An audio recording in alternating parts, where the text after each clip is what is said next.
আসসালামু আলাইকুম এভরিওয়ান। অসমাপ্ত ভালোবাসা গল্পের সিজন 2 10 নম্বর পর্ব।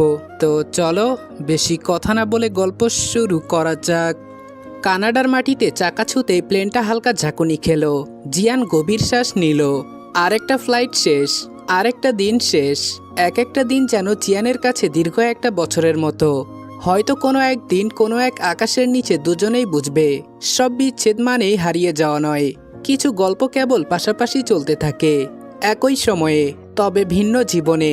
কানাডার ঠান্ডা বাতাস জিয়ানের মুখে এসে লাগলো। এয়ারপোর্টের স্বয়ংক্রিয় দরজাগুলো খুলে যাওয়ার সঙ্গে সঙ্গে জিয়ানের মনে হলো এই শহরে কেউ তার অপেক্ষায় নেই। লাগেজ হাতে নিয়ে সে বাহিরে বেরিয়ে এলো। চারপাশে অচেনা মুখ, অচেনা ভাষা, অথচ এই অচেনাতেই তার অভ্যস্ততা। হোটেলে পৌঁছে সুটকেসটা খুলল না সে। জানে ভেতরে সব ঠিকঠাক সাজানো, ঠিক যেমন তার জীবনটা বাহিরে থেকে গোছানো মনে হয়। বিছানার পাশে বসে ফোনটা হাতে নিল। আজকে একবারও নয়নার নামটা সার্চ করেনি সে। প্রতিদিন সুনয়না নামটা সার্চ করে ঘেটে দেখে নয়নার আইডি। সেখানে এখন আর কিছু করে না। জানালার বাহিরে তুষার পড়ছে, রাতের নীরবতা, হলদে লাইটিং আর সাদা তুষারপাত, সব মিলিয়ে অসাধারণ এক দৃশ্য। তবে এই দৃশ্যে আর মন টানে না জিয়ানের। দ্রুত হাতে পর্দা টেনে সোজা শুয়ে পড়ল বেডে। হোটেলের জানালার বাহিরে সব সাদা তুষারের চাদরে ঢাকা শহর। দেখলে মনে হবে কেউ একখণ্ড সাদা মেঘ এনে ঢেকে দিয়েছে পুরো শহর। ঘুম ভাঙতেই জিয়ান দ্রুত ড্রেস চেঞ্জ করে বেরিয়ে পড়ল ট্রেনিং ক্লাসের জন্য। সারাক্ষণ নিজেকে কাজে ডুবিয়ে রাখার তারা, ব্যস্ততা স্মৃতি ভোলার সবচেয়ে সহজ উপায়। জিয়ান সেটাকেই কাজে লাগাচ্ছে। জিয়ান ইউনিভার্সিটির ফ্লাইট সিমুলেটর সেন্টারে ট্রেনিংয়ে এলো। সবকিছু রুটিন মাফিক, জীবনটা যেন রোবটিকভাবে চলছে। প্রশিক্ষক প্রশংসা করলেন জিয়ানের ফোকাসের। কেউ জানে না এই ফোকাস তৈরি হওয়ার পেছনের গল্প কতটা বেদনার। বিরতিতে কফি হাতে জানালার পাশে দাঁড়িয়ে বাহিরের দৃশ্য দেখছে জিয়ান। বরফ কাটার মেশিন দিয়ে রাস্তা, ঘরবাড়ির বরফ কেটে পরিষ্কার করা হচ্ছে। জিয়ান কফির মগে চুমুক দিচ্ছে আর সামনের দৃশ্য উপভোগ করছে। ঠিক তখনই একজন রাশিয়ান মেয়ে পাইলট বলল, পাইলট জিয়ান রেজা চৌধুরী, আপনি আজকে ফ্রি? জিয়ান মিষ্টি হেসে বলল, না, আজকে রেস্ট নেব, কাল আমার ফ্লাইট আছে। মেয়েটি কথা না বাড়িয়ে চলে গেল। জিয়ানের সবচেয়ে ভালো লাগে এই শহরে কেউ তাকে চেনে না। এই অচেনা হওয়াটাই যেন তার জন্য সবচেয়ে বড় স্বস্তি। হঠাৎ ফোনে একটা নোটিফিকেশন। জিয়ান অবাক দৃষ্টিতে তাকিয়ে থাকে টেক্সটের দিকে। সকালে ঘুম থেকে উঠে নয়না ক্লাসে গেল। সারাটা দিন যেমন তেমন ভাবে কেটে গেল। বিকেল থেকে নয়নার মন বিষণ্ণতায় ছেয়ে গেল। সন্ধ্যাবেলা এক কাপ চা হাতে নয়না ছাদে উঠে গেল। শহরের আলো চলছে, আকাশ পরিষ্কার, বৃষ্টি নেই আজ, অদ্ভুতভাবে বৃষ্টি নেই। এটা ভেবে তার মনটা আরো ভারী লাগছে। মনে হচ্ছে এখন ঝুম বৃষ্টি হলে মনটা হালকা হতো। নয়না ঝকঝকে আকাশের দিকে তাকিয়ে বলে, কিছু মানুষ বৃষ্টির মতো, থাকলে ভালোবাসায় ভেজায়, না থাকলে ভালোবাসার অভাবে শুকিয়ে মরুভূমি বানিয়ে দেয়। নয়নার ভাবনার মাঝেই তার ফোনের নোটিফিকেশন বেজে উঠল। হঠাৎ মেসেজ এলো অনিকেতের, কাল অফিসের কাজে আমাকে এয়ারপোর্টে যেতে হবে, যাবি নাকি আমার সাথে? নয়না প্রথমে না লিখল, তারপর মুছে দিল, এরপর লিখল দেখি। নিজেও জানে না কি দেখবে, তবুও সরাসরি না বলতে পারল না। অনিকেত লিখল, দেখা দেখির কি আছে, আমরা কি তোর বরকে দেখতে যাচ্ছি? তুই আমার সাথে যাচ্ছিস, ডিসিশন ফাইনাল, আমি কোনো না শুনবো না, এই বলে দিলাম। নয়না আচ্ছা লিখে ডাটা অফ করে মোবাইল সাইলেন্ট করে পাশে রেখে দিল। মাঝে মাঝে মোবাইলটাকে বিরক্ত লাগে। সেদিনের পর যেন দেখা দেখির কিছু বাকি নেই। অশান্ত মনটা ডুবে গেল অতীতের কালো স্মৃতিতে। জাহিনের কেস কোর্টে উঠেছে, সর্বোচ্চ শাস্তি ফাঁসি হওয়ার সম্ভাবনা বেশি। নয়না রেডি হচ্ছিল কোর্টে সাক্ষী দিতে যাওয়ার জন্য। জিয়ান নয়নার কোমর জড়িয়ে ধরে নিজের কাছে টেনে আনলো। নয়না কিছু বোঝে ওঠার আগেই নয়নার ঠোঁটে ঠোঁট ডুবিয়ে দিল। মিনিট দুয়েক পর নয়নার ঠোঁট ছেড়ে দিয়ে বলল, বাটার মাশরুম, আমি ক্লান্ত হয়ে গেছি, আমাকে একটু শান্তি দিবে? নয়না জিয়ানের গলা জড়িয়ে ধরে বলে, মিস্টার প্লেন ড্রাইভার, আমি আপনাকে শান্তির সমুদ্রে ভাসিয়ে রাখবো। নয়না নিজের পা উঁচু করে জিয়ানের গালে চুমু দিয়ে বলে, আজকের পর শুধু আমাদের ভালোবাসাময় দিন কাটবে, আদরের সোহাগে ভরিয়ে রাখবো একে অপরকে। জিয়ান নয়নার পায়ের সামনে বসে পড়ল। নয়না অবাক হয়ে বলে, কি করছেন এটা? উঠুন। জিয়ান বলল, প্লিজ তুমি জাহিনের বিরুদ্ধে কোনো সাক্ষ্য দিও না। আমি জানি এটা অন্যায় আবদার, কিন্তু বিশ্বাস করো এটা ছাড়া আর কোনো উপায় নেই। নয়না কল্পনাও করেনি জিয়ান এমন কিছু বলবে। এত কিছু হয়ে যাওয়ার পরেও জাহিনকে বাঁচাতে চাইবে। নয়না কয়েক কদম পিছিয়ে গেল। জিয়ান নয়নার দিকে নত দৃষ্টিতে তাকিয়ে আছে। নয়না বলল, আমি আমার ফ্রেন্ডের হত্যাকারীকে ছেড়ে দেব? আমার পক্ষে এটা সম্ভব না। আপনার ভাই তুষিকে এমনি এমনি মারেনি, যন্ত্রণা দিয়ে ধুকে ধুকে মেরেছে। যদি তুষি আপনার বোন হতো তাহলে আপনি কি করতেন মিস্টার জিয়ান রেজা চৌধুরী? মিতা বেগম দরজার সামনে থেকে বলে, সংসার করতে হলে অনেক কিছু সহ্য করতে হয়। তুমি নিজের ছোট দেবরকে ভাইয়ের মতো মনে করে সামান্য ক্ষমা করতে পারবে না? দেখো নয়না, আমরা সবাই জানি জাহিন যা করেছে তা ক্ষমার অযোগ্য, কিন্তু জাহিনের ফাঁসি হলে কি তোমার বান্ধবী ফিরে আসবে? কেন তুমি আমার কোল খালি করবে? দয়া করে তুমি নিজের মুখটা বন্ধ রাখো। ভুলে যাও কি হয়েছিল। নতুন করে আমরা সবাই একসাথে সুন্দর একটা জীবন শুরু করব। নয়না মিতা বেগমের কথার কোনো জবাব দিল না। জিয়ানের দিকে তাকিয়ে বলে, চোখ তুলে আমার চোখে চোখ রাখো। জিয়ান নয়নার দিকে তাকাতেই নয়না বলল, আমাদের সম্পর্ক কি এই সাক্ষ্য দেওয়া না দেওয়ার উপর নির্ভর করছে? জিয়ান দৃষ্টি নত করে ফেলল।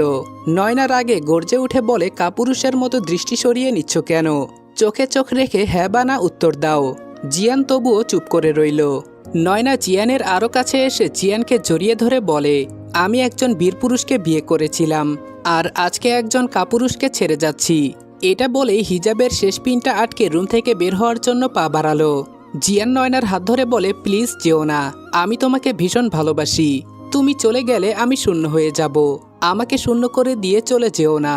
নয়না জিয়ানের দিকে তাকিয়ে বলে, আমি খুনির বিপক্ষে সাক্ষী দেব। যে মানুষ এত এত খারাপ কাজ করেছে তাকে আমি ছাড় দেব না। সত্যের সাথে আপোষ করব না আমি। যদি সাহস থাকে তো তোমার ভাইয়ের বিরুদ্ধে সাক্ষ্য দেওয়ার পর আমাকে কোর্ট থেকে বাসায় নিয়ে আসবে। আমি অপেক্ষায় থাকবো তোমার। না আসলে বুঝে নেব আমাদের আর এ জন্মে একসাথে থাকা হবে না। ভালোবাসা মানে অন্যায়ের সাথে আপোষ হতে পারে না। ভালোবাসা হবে শক্তি। অথচ ভালোবাসার দোহাই দিয়ে আমাকে দুর্বল করতে চাইছো? নয়না রুম থেকে বের হওয়ার আগে জিয়ানের দিকে তাকিয়ে বলে, তোমার অপেক্ষায় থাকবো মিস্টার প্লেন ড্রাইভার। তুমি আসবে তো তোমার অর্ধাঙ্গিনীকে নিজের করে নিতে? নয়না সেদিন কোর্টের বাহিরে রাত 9টা পর্যন্ত অপেক্ষা করেছে, তবুও জিয়ান আসেনি। নয়না ছাদে হাঁটু মুড়ে বসে কান্না করতে লাগলো। আশেপাশের সব ভুলে সে চিৎকার করে কাঁদতে লাগলো। নীলাঞ্জনা দরজার পাশে দাঁড়িয়ে দেখছে, কাছে এসে সান্ত্বনা দিচ্ছে না, কারণ কিছু দুঃখের বোঝা কান্না করে কমাতে হয়, নয়তো দুঃখ জমে জমে হৃদয় ভারী হয়ে যায়। নীলাঞ্জনার চোখের কোণেও তার অজান্তেই অশ্রু এসে জমা হয়েছে। বোনের কষ্ট যেন তার হৃদয়ে পৌঁছে গেছে। ধীর পায়ে এগিয়ে এলো নয়নার কাছে। নয়নার কাঁধে হাত রেখে বলে, এবার থাম, আর কাঁদিস না বোন আমার। ওইটুকু সান্ত্বনার বাণী যেন নয়নার ভেতরের কষ্ট আরো বাড়িয়ে দিল। দু হাতে নীলাঞ্জনাকে আঁকড়ে ধরে কাঁদতে লাগলো। রাতে জিয়ান বেডে এপাশ ওপাশ করছে, কিছুতেই তার চোখে ঘুম আসছে না। নিজের ফ্যাক আইডি দিয়ে নয়নার আইডি ঘুরে এলো। সাহস করে ফ্যাক আইডি থেকে টেক্সট করলো, আসসালামু আলাইকুম, কেমন আছেন? কিছুতেই স্বস্তি পাচ্ছে না। সেদিনের ঘটনা যেন তাদের অনেক দূরে নিয়ে গেছে। চাইলেও হয়তো এ দূরত্ব আর মেটানো যাবে না। বেড থেকে উঠে এসে ডেস্কে বসে একটা কাগজ বের করলো। অনেকদিন পর কলম ধরলো। কোনো চিঠি লিখলো না, আর না লিখলো কোনো অভিযোগ। শুধু একটা লাইন লিখলো, আমরা দুজনেই ভালো থাকার চেষ্টা করছি। লাইনটার নিচে আর কিছু লেখেনি। ভাঁজ করে কাগজটা পকেটে রেখে দিল। কিছু কথা কাগজে থাকাই ভালো, পাঠানোর দরকার হয় না। কিছু কথা কেবল নিজের জন্য। জিয়ান মনে মনে বলল, কি হতো যদি তুমি আমাদের ভালোবাসার জন্য একটু স্যাক্রিফাইস করতে? আমার দ্বারা আর কোনো দিন ভালোবাসা হবে না। বাকিটা জীবন এভাবেই কেটে যাবে তোমার স্মৃতি বহন করে। হৃদয় জুড়ে তুমি, অথচ হাত বাড়ালেই তোমার শূন্যতা। কিছু দূরত্ব থাকে যেগুলো মানচিত্রে ধরা পড়ে না। কিছু মানুষ আলাদা শহরে থেকেও একই স্মৃতিতে আটকে থাকে। হয়তো খুব শিগগিরই একই আকাশের নিচে, একই এয়ারপোর্টের ভিড়ে দুজনেই আবার মুখোমুখি হব। কিছু দেখা না হওয়া যেন সবচেয়ে বড় দেখা হয়ে থাকে। জিয়ান নয়নাকে জড়িয়ে ধরে বলে, ভালোবাসি তোমাকে, আমাকে কোনোদিন ছেড়ে যেও না। কথা দাও আমাদের মধ্যে যা কিছু হয়ে যাক কখনো বিচ্ছেদ যেন না আসে। নয়না ঘুম থেকে লাফিয়ে উঠল। কাঁদতে কাঁদতে কখন চোখ লেগে গেছে খেয়াল নেই। বুকটা ধরফর করছে। বেডসাইড সুইচ টিপে রুমের লাইট অন করলো। ওয়াটার পট থেকে ঢকঢক করে পানি খেলো। হাঁটুতে মুখ গুজে ফুপিয়ে কাঁদতে লাগলো। পৃথিবীতে ভালোবাসা সবচেয়ে অসহায় বস্তু। মানুষ কেবল ভালোবাসার মানুষের কাছেই দুর্বল। মানুষ যাকে ঘৃণা করতে পারে তার প্রতি কোনোদিন ভালোবাসা ছিল না। আর যাকে শত চেষ্টার পরেও ঘৃণা করা চায় না সেই হলো সত্যিকারের ভালোবাসার মানুষ। জিয়ানের প্রতি এত রাগ, এত অভিমান, এতগুলা অভিযোগ, কিন্তু নয়নার হৃদয়ে জিয়ানের জন্য বিন্দু পরিমাণ ঘৃণা নেই। সে চাইলেও জিয়ানকে ঘৃণা করতে পারে না। জিতেও বারবার হেরে যায় ভালোবাসার কাছে। বিছানার একপাশ খালি, ওই শূন্য স্থান এ জন্মে আর পূর্ণ হবে না। এই বেডের অপূর্ণ স্থানের মতোই তার হৃদয় জুড়ে আজীবন বয়ে চলবে শূন্যতা। না পাওয়ার যন্ত্রণার চেয়ে পেয়ে হারানোর যন্ত্রণা বেশি পীড়া দেয়। নয়না বালিশে মাথা রেখে ছাদের দিকে তাকিয়ে রইল। ফ্যানের ঘূর্ণিতে ছায়া নাচছে দেয়ালে। আলো ছায়ার খেলা মনোযোগ দিয়ে দেখতে লাগলো। ছায়াগুলো দেখতে দেখতে হঠাৎ মনে হলো মানুষও বোধহয় ছায়ার মতো, আলো থাকলে পাশে থাকে, অন্ধকারে নিঃসঙ্গ করে দেয়। নয়না বেডসাইড টেবিল থেকে নিজের ফোনটা হাতে নিল। মেঘ বৃষ্টির মিলন আইডি থেকে চিয়ান রেজা চৌধুরী নামটা সার্চ করলো। যদিও সার্চ বারে সবার উপরে এই নামটা থাকে, তবে সেদিন মুছে দিয়েছিল সার্চ অপশন থেকে। জিয়ানের আইডি চোখের সামনে ভেসে উঠতেই আঙ্গুল থমকে গেল নয়নার। সার্চ করলে কি হবে? কিছু তো বদলাবে না। আমরা তো আর কোনোদিন এক হতে পারবো না। জানো, তোমার নাম সার্চ করে তোমার আইডি ঘাটা আমার জন্য বড্ড বেদনার। তুমি এখন আর আমার নেই, এটা মেনে নেওয়া মৃত্যুর মতো। তবু মানুষ কেন জানি নিজেকে কষ্ট দেওয়ার সুযোগ ছাড়তে পারে না। তাই তো বেহায়ার মতো বারবার তোমার আইডিতে আসি। লোডিং ঘুরে জিয়ানের প্রোফাইল চোখের সামনে চলে এলো।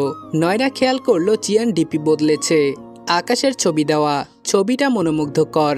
প্লেনের ডানার ফাঁক দিয়ে সূর্য উকি দিচ্ছে। ইংরেজিতে ক্যাপশন দেওয়া, সাম জার্নি আর লং, সাম সাইলেন্স লঙ্গার।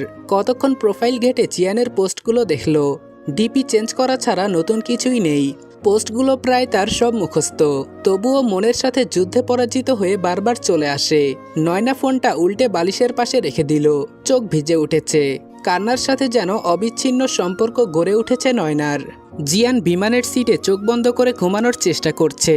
দীর্ঘ 3 বছর পর বাংলাদেশে যাচ্ছে, অথচ মনের মধ্যে কেমন অস্থিরতা, চাপা কষ্ট। যেখান থেকে পালিয়ে বেড়াচ্ছে তার মুখোমুখি হতে হলে কিভাবে নিজেকে কন্ট্রোল করবে? আমি যে তোমার দিকে চোখ তুলে তাকাতে পারবো না।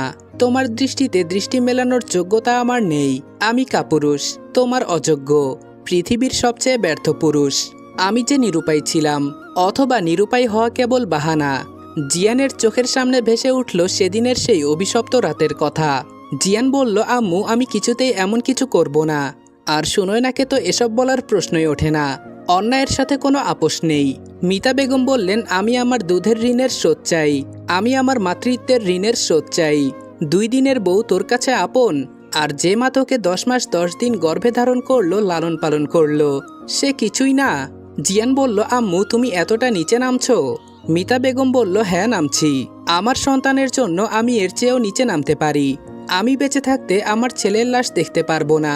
তুই বউ গেলে বউ পাবি, কিন্তু আমার সন্তান চলে গেলে আমি সন্তান পাবো কোথায়? আমার জাহিন, আমার কলিজার টুকরা ফাঁসির দড়িতে ঝুলে আর্তনাদ করে মারা যাবে, আর আমি মা হয়ে সেসব চুপচাপ সহ্য করব? মিতা বেগম নিজের শাড়ির আঁচল পেতে দিয়ে জিয়ানের পায়ের সামনে বসে বলে, আমাকে আমার ছেলের জীবন ভিক্ষা দে। আমার আঁচলের তলা থেকে আমার সন্তানকে কেড়ে নিস না বাবা। আমার বুক খালি করিস না। শুধু আমার কোল না, তুই একজন অনাগত সন্তানের থেকে তার পিতাকেও কেড়ে নিচ্ছিস। আমি জানি জাহিন অন্যায় করেছে, ওর জীবনটা ভিক্ষা দে। আমি কথা দিচ্ছি আর কোনোদিন জাহিন কারো কোনো ক্ষতি করবে না। জাহিনকে আমি বাহিরের দেশে পাঠিয়ে দেব। মেহনুরের পেটের ওপর হাত রেখে বলে, এই অনাগত সন্তানের কি দোষ বল? কেন পৃথিবীতে আসার আগেই তাকে পিতৃহারা করবি? জিয়ান চুপচাপ নিজের মায়ের রুম থেকে বের হয়ে গেল। নয়না শুয়েছিল। জিয়ান নয়নার পায়ের কাছে মাথা নিচু করে বসে আছে। নয়না জিয়ানের গালে চুমু দিয়ে বলে, কি গো, তোমার মনে হঠাৎ আমাবস্যা নেমে এলো কেন? জিয়ান কোনো কথার উত্তর না দিয়ে নয়নার ঠোঁট আঁকড়ে ধরল। নয়নাকে কিছু বলার সুযোগ না দিয়ে দুজনেই হারিয়ে গেল ভালোবাসার উত্তাল উন্মাদনায়। মধ্যরাতে জিয়ান উঠে বসে আছে। নয়না গভীর ঘুমে আচ্ছন্ন। আজকে ইচ্ছে করেই জিয়ান নয়নার গলার কাছটায় লাভ বাইট দিয়েছে। নয়নার কপালে আলতো করে ঠোঁট ছুঁয়ে দিল। জিয়ানের চোখের কোণে ততক্ষণে নোনা জল চিকচিক করছে। জিয়ান উঠে বারান্দায় চলে এলো। আকাশের দিকে তাকিয়ে বলে, আমার মায়ের জন্য আমি আমার জীবনের সবটুকু সুখ বিসর্জন দিলাম। এরপর হয়তো আমি বেঁচে থাকবো, কিন্তু আমার জীবনে কোনো সুখ থাকবে না। আমি জানি সুনয়না, তুমি কিছুতেই পিছপা হবে না। তোমাকে আমি এইটুকু চিনি। তবুও পারলে আমার জন্য থেমে যেও, না হলে আমি সারা জীবনের জন্য তোমাকে হারিয়ে ফেলবো। তোমাকে হারিয়ে ফেলা মানে নিজের অস্তিত্ব হারিয়ে ফেলা। হঠাৎ বিমানের ঝাঁকুনিতে জিয়ানের চোখ খুলে গেল। বুকের ভেতরটা ধক করে উঠল। চোখ বন্ধ করে দীর্ঘশ্বাস ছাড়ল। বিমান ল্যান্ড করেছে বাংলাদেশে। কপালে বিন্দু বিন্দু ঘাম জমেছে। শ্বাস নিতে কষ্ট হচ্ছে। মনে মনে বলল, তুমি কি কোনোদিন জানবে নয়না, তোমাকে ছেড়ে যাওয়া আমার জীবনের সবচেয়ে বড় শাস্তি। তুমি কি এখনো আগের মতো আছো, নাকি এখন অন্য কারো গল্পে ব্যস্ত? ভুলে গেছো তোমার প্লেন ড্রাইভারকে, নাকি অভিমানে আর ঘৃণায় বাঁচিয়ে রেখেছো? এই প্রশ্নটাই জিয়ানকে সবচেয়ে বেশি যন্ত্রণা দেয়। সকাল সকাল ঘুম থেকে উঠেছে নয়না। বিষাদময় রাত কাটানোর পরেও মনটা কেমন হালকা লাগছে আজকে। নয়না ফজরের নামাজ পড়ে নিজের কিচেনে গেল। নিজের জন্য মন মতো 1 কাপ ক্যারামেল মশলা চা বানালো। চা খেয়ে ফটাফট রেডি হয়ে জাহানারা বেগমের দরজার সামনে এসে দাঁড়ালো। পেছন থেকে জাহানারা বেগম বলল, কি হয়েছে তোর? এত সকাল সকাল সেজেগুজে কোথায় যাচ্ছিস? নয়না বলল, ভাইয়ার সাথে লং ড্রাইভে যাচ্ছি। শাড়িতে আমাকে কেমন লাগছে আম্মু? জাহানারা বেগম বললেন, পরি লাগছে। ডানা থাকলে উড়ে যেতে পারতি। এত সাজগোজ করার কোনো দরকার ছিল না। নয়না বলল, আম্মু সাজলাম কই, শুধু শাড়িটা পরেছি এই তো। জাহানারা বেগম দোয়া পরে নয়নার মাথায় ফু দিয়ে বলে, কারো নজর না লাগুক। নয়না হাত পেতে বলে, টাকা দাও। জাহানারা বেগম নয়নার হাতে 2000 টাকা গুজে দিয়ে বলে, নাফির সাথে বের হচ্ছিস, টাকা লাগবে কেন? নয়না বলল, এটা ভাইয়ার ভাগের টাকা, এখন আসি। এটা বলেই নয়না সিঁড়ির দিকে হাঁটা শুরু করলো। জাহানারা বেগম ডেকে বলল, আসার সময় আমার ছেলেটাকে সাথে করে নিয়ে আসবি। তোরা কিন্তু একা আসবি না, আমার নাতনি আর বৌমাকেও সাথে করে নিয়ে আসবি, নইলে দুটোর একটাকেও ঘরে ঢুকতে দেব না। মাহবুব তালুকদার তখনও গভীর ঘুমে আচ্ছন্ন। জাহানারা বেগম দরজা বন্ধ করে কিচেনে চলে গেল নাস্তা বানানোর জন্য। কবে যে বাপ ছেলের মান অভিমান ভাঙবে, আর কবে যে ছেলেটা ঘরে ফিরবে, সারাক্ষণ যেন সেই দিনের অপেক্ষায় থাকে জাহানারা বেগম। নয়না নিচে এসে দেখে অনিকেত গাড়ি নিয়ে দাঁড়িয়ে আছে। নয়না অনিকেতের পাশে বসে বলে, আমরা এয়ারপোর্টে যাচ্ছি কেন? অনিকেত বলল, একজন স্পেশাল মানুষ আসবে, তাকে রিসিভ করতে।